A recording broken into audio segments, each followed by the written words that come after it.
Welcome to Storywave. This week's reading is Ray Bradbury's 1947 short story, 0 Hour.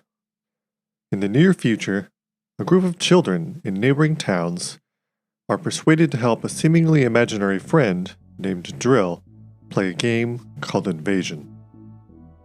When the game starts to spread and become more real than imaginary, chaos ensues and parents start to worry they might have underestimated the power of imagination and suggestion.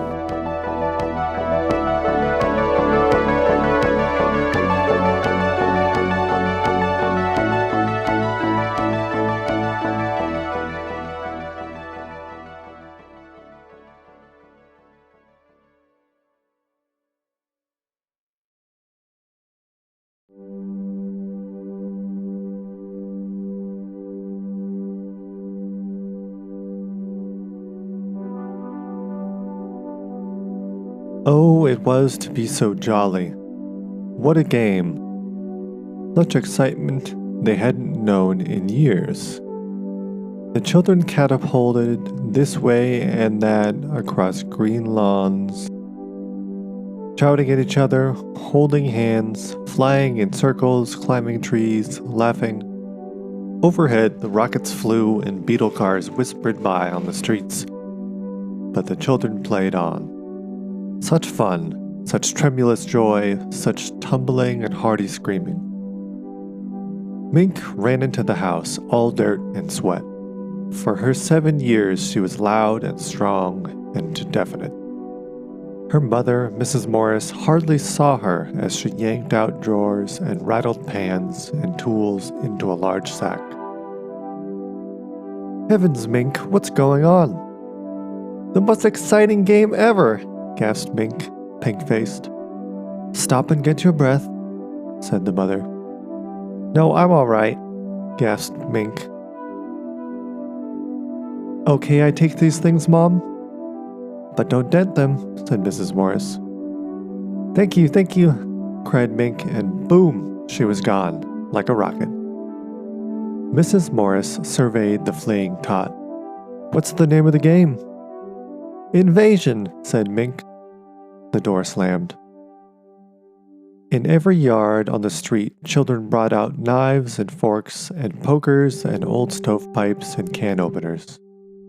It was an interesting fact that this fury and bustle occurred only among the younger children. The older ones, those 10 years and more, disdained the affair and marched scornfully off on hikes or played a more dignified version of hide-and-seek on their own. Meanwhile, parents came and went in chromium beetles. Repairmen came to repair the vacuum elevators in houses, to fix fluttering television sets, or hammer upon stubborn food delivery tubes. The adult civilization passed and repassed the busy youngsters, jealous of the fierce energy of the wild tots, tolerantly amused at their flourishings, longing to join in themselves. This and this and this, said Mink, instructing the others with their assorted spoons and wrenches. Do that, and bring that over there. No, here, Ninny.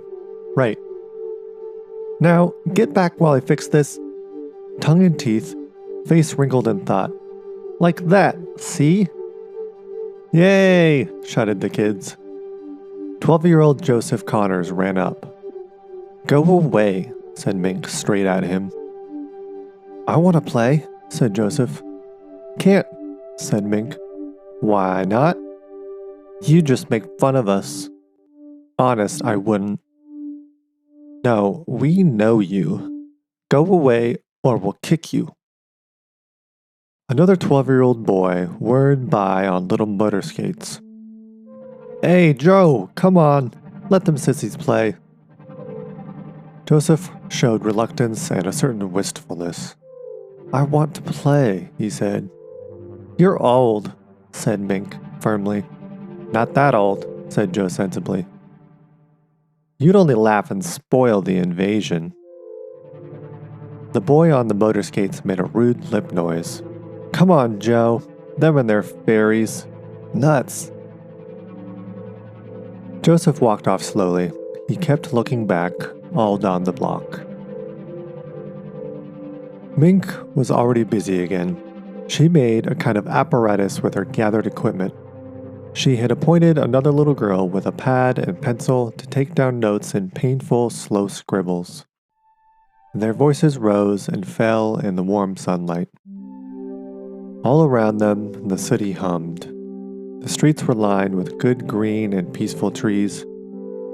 Only the wind made a conflict across the city, across the country, across the continent. In 1,000 other cities, there were trees and children and avenues, businessmen in their quiet offices taping their voices or watching televisors.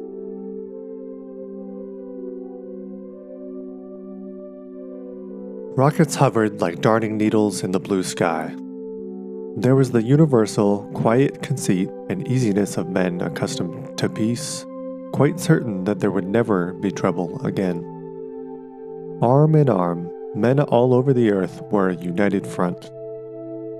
The perfect weapons were held in equal trust by all nations.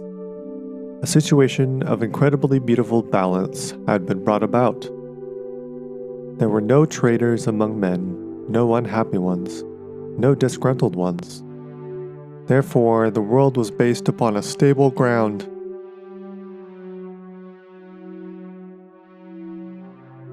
Sunlight illumined half the world, and the trees drowsed in a tide of warm air.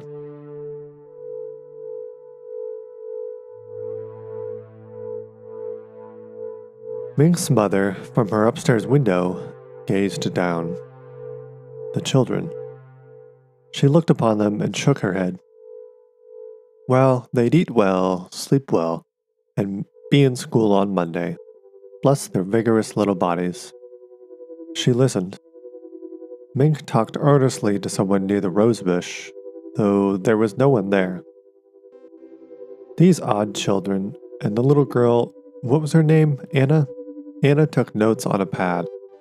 First, Mink asked the rosebush a question, then called the answer to Anna. Triangle, said Mink. What's a said Anna with difficulty. Angle. Never mind, said Mink. How you spell it? Asked Anna. T-R-I, spelled Mink slowly, then snapped, Oh, spell it yourself. She went on to other words. Beam, she said. I haven't got said Anna. Angle down yet. Well, hurry, cried Mink. Mink's mother leaned out the upstairs window. A-N-G-L-E, she spelled down at Anna. Oh, thanks, Mrs. Morris, said Anna.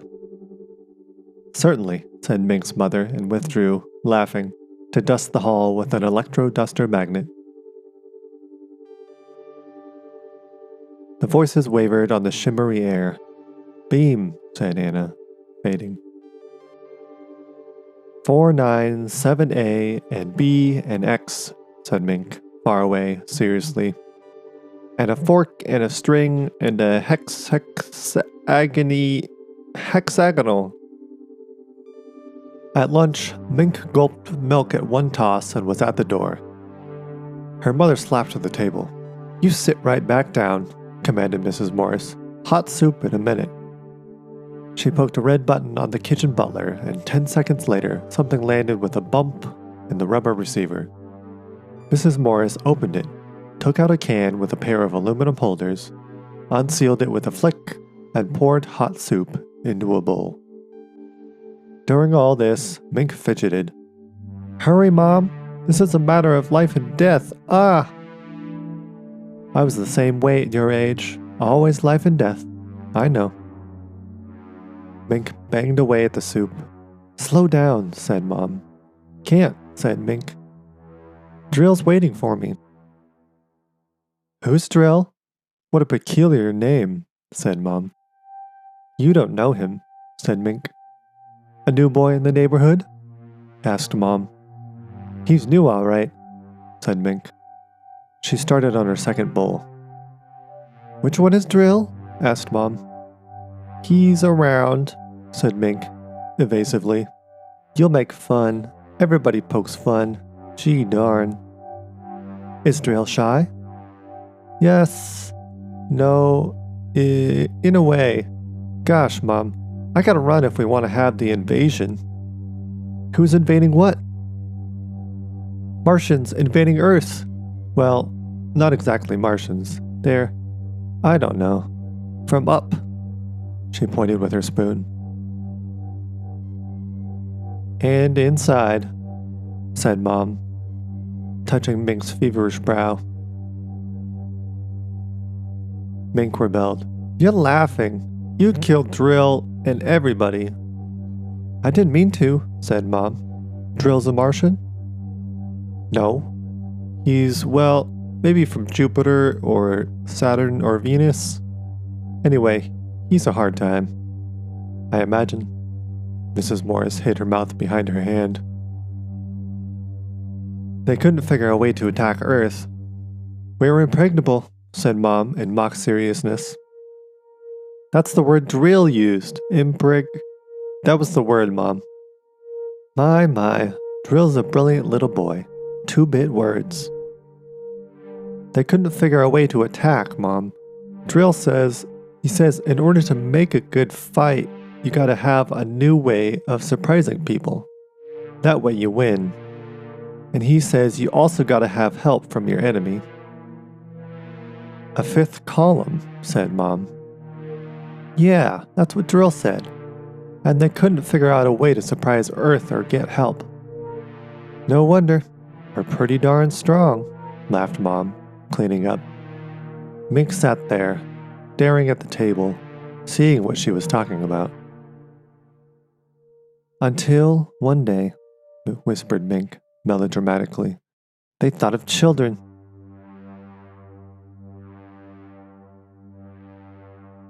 Well, said Mrs. Morris brightly. And they thought of how grown-ups are so busy they never look under rose bushes or on lawns. Only for snails and fungus.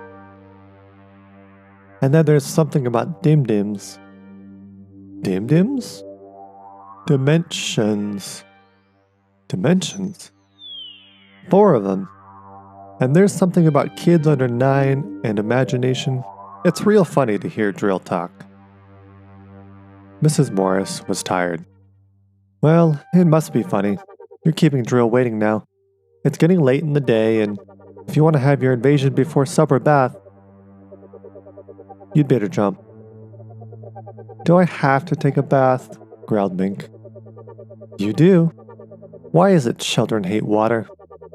No matter what age you live in, children hate water behind their ears. Drill says I won't have to take baths, said Mink. Oh, he does he?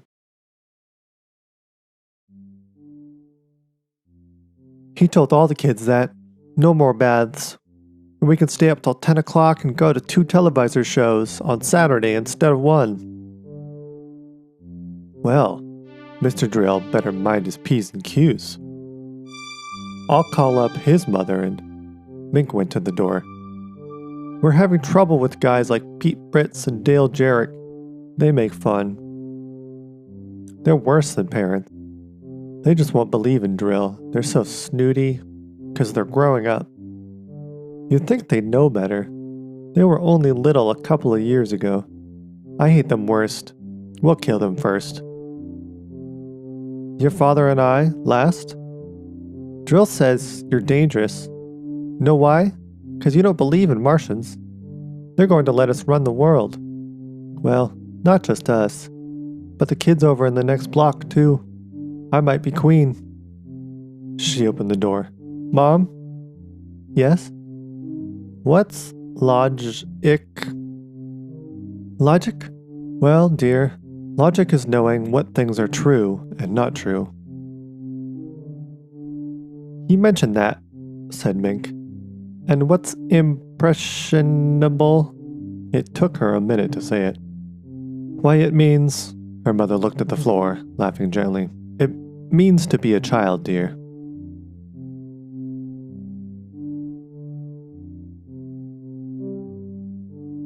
Thanks for lunch, Mink ran out, then stuck her head back in. Mom, I'll be sure you won't be hurt. Much, really. Well, thanks, said Mom. Slam went the door. At 4 o'clock, the audio visor buzzed. Mrs. Morris flipped to the tab. Hello, Helen, she said in welcome. Hello, Mary. How are things in New York? Fine. How are things in Scranton? You look tired. So do you. The children. Underfoot, said Helen. Mrs. Morris sighed. My mink, too. The super invasion. Helen laughed. Are your kids playing that game, too? Lord, yes. Tomorrow it'll be geometrical jacks and motorized hopscotch. Were we this bad when we were kids in 48? Worse. Japs and Nazis.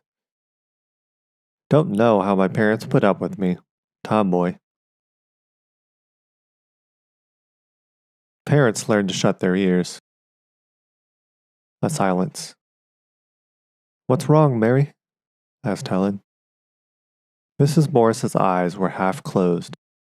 Her tongue slid slowly, thoughtfully over her lower lip.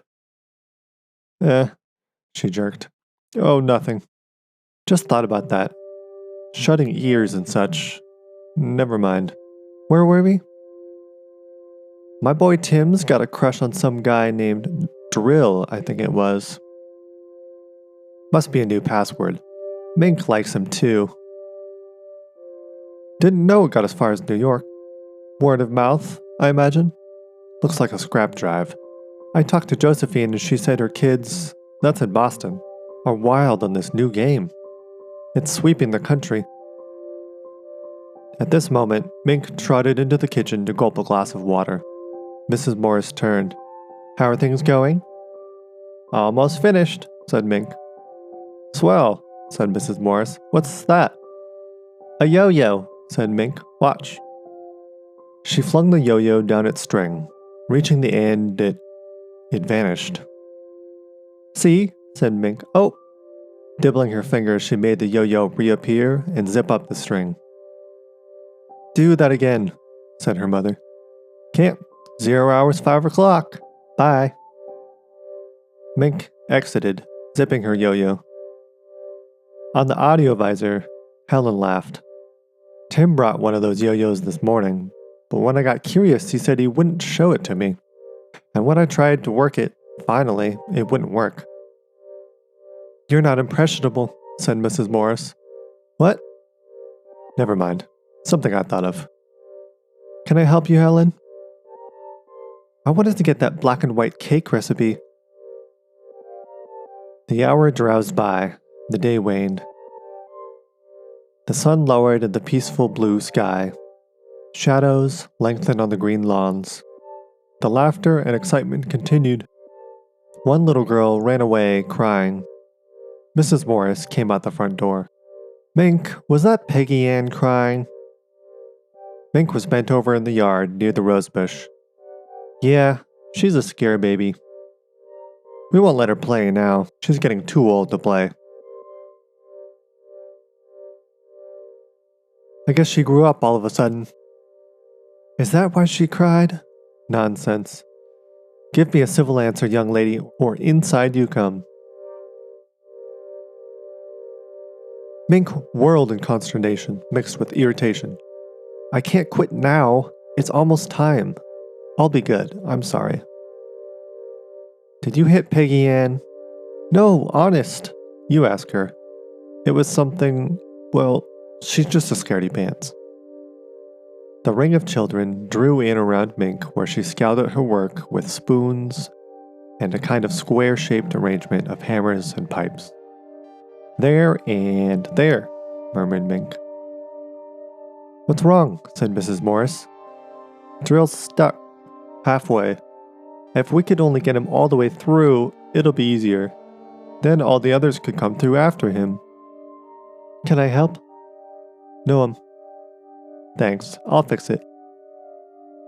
All right, I'll call for your bath in half an hour.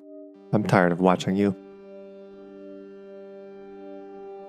She went in and sat in the electric relaxing chair, sipping a little beer from a half-empty glass. The chair massaged her back. Children, children. Children and love and hate side by side. Sometimes children loved you, hated you, all in a half a second. Strange children, did they ever forget or forgive the whippings and the harsh, strict words of command? She wondered. How can you ever forget and forgive those over and above you, those tall and silly dictators? Time passed. A curious, waiting silence came upon the street, deepening. 5 o'clock. A clock sang softly somewhere in the house, in a quiet, musical voice.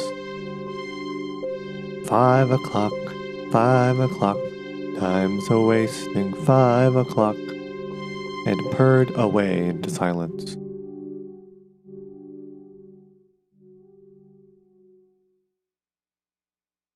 Zero hour.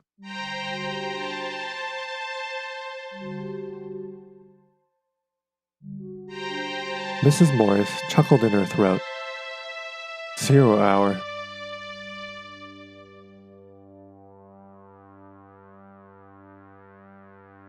A beetle car hummed into the driveway. Mr. Morris. Mrs. Morris smiled.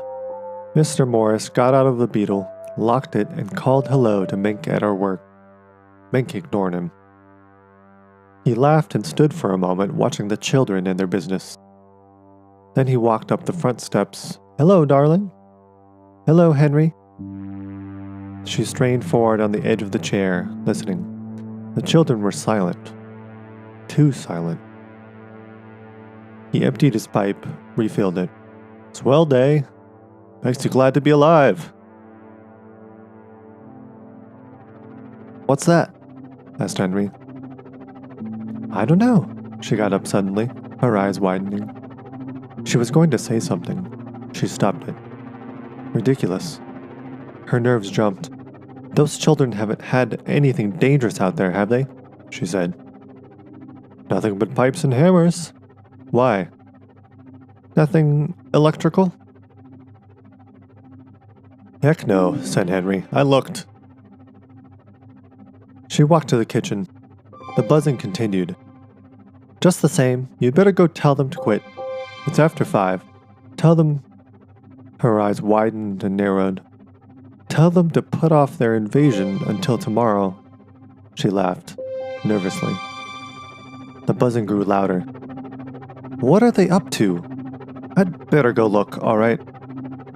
The explosion. The house shook with a dull sound. There were other explosions in other yards and other streets. Involuntarily, Mrs. Morris screamed. Up this way, she cried, senselessly, knowing no sense, no reason. Perhaps she saw something from the corners of her eyes. Perhaps she smelled a new odor or heard a new noise. There was no time to argue with Henry to convince him. Let him think her insane. Yes, insane. Shrieking, she ran upstairs. He ran after her to see what she was up to. In the attic, she screamed. That's where it is. It was only a poor excuse to get him in the attic in time. Oh God, in time. Another explosion outside. The children screamed with delight, as if at a great fireworks display. It's not in the attic, cried Henry. It's outside. No, no, wheezing, gasping, she fumbled at the attic door. I'll show you. Hurry, I'll show you. They tumbled into the attic. She slammed the door, locked it, took the key, threw it into a far, cluttered corner. She was babbling wild stuff now. It came out of her. All the subconscious suspicion and fear that had gathered secretly all afternoon and fermented like a wine in her. All the little revelations and knowledges and sense that had bothered her all day and which she had logically and carefully and sensibly rejected and censored. Now it exploded in her and shook her to bits.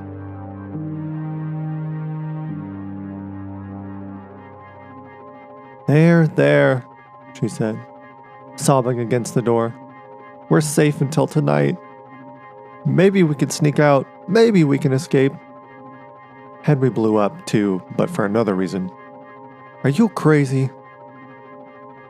Why'd you throw the key away? Damn it, honey. Yes, I'm crazy, if it helps. But stay here with me. I don't know how in the hell I can get out. Quiet, they'll hear us. Oh God, they'll find us soon enough.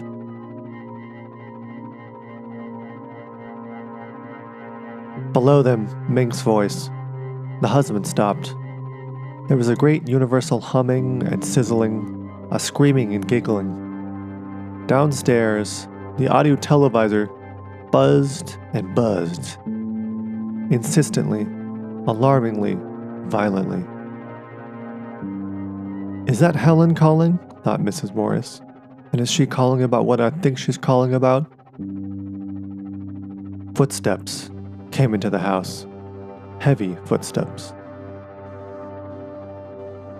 Who's coming in my house? Demanded Henry angrily. Who's tramping around down there? Heavy feet. 20, 30, 40, 50 of them. 50 persons crowding into the house. The humming. The giggling of the children. This way, cried Mink below. Who's downstairs? Roared Henry. Who's there? Hush! Oh, no, said his wife, weakly, holding him. Please be quiet. They might go away. Mom? Called Mink. Dad? A pause. Where are you? Heavy footsteps, heavy, very heavy footsteps came up the stairs, Mink leading them. Mom? A hesitation. Dad? A waiting. A silence. Humming. Footsteps towards the attic. Mink's first. They trembled together in silence in the attic, Mr. and Mrs. Morris. For some reason, the electric humming, the queer, cold light suddenly visible under the door crack, the strange odor, and the alien sound of eagerness in Mink's voice finally got through to Henry Morris, too. He stood, shivering in the dark silence, his wife beside him. Mom! Dad! Footsteps. A little humming sound. The attic lock melted. The door opened. Mink peered inside. Tall blue shadows behind her. Peekaboo, said Mink.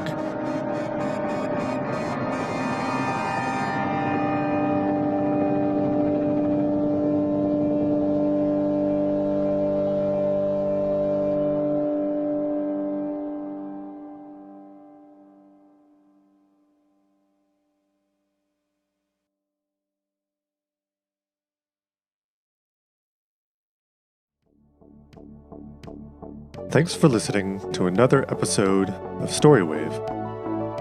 Until next time, maybe keep those 5 o'clock plans open.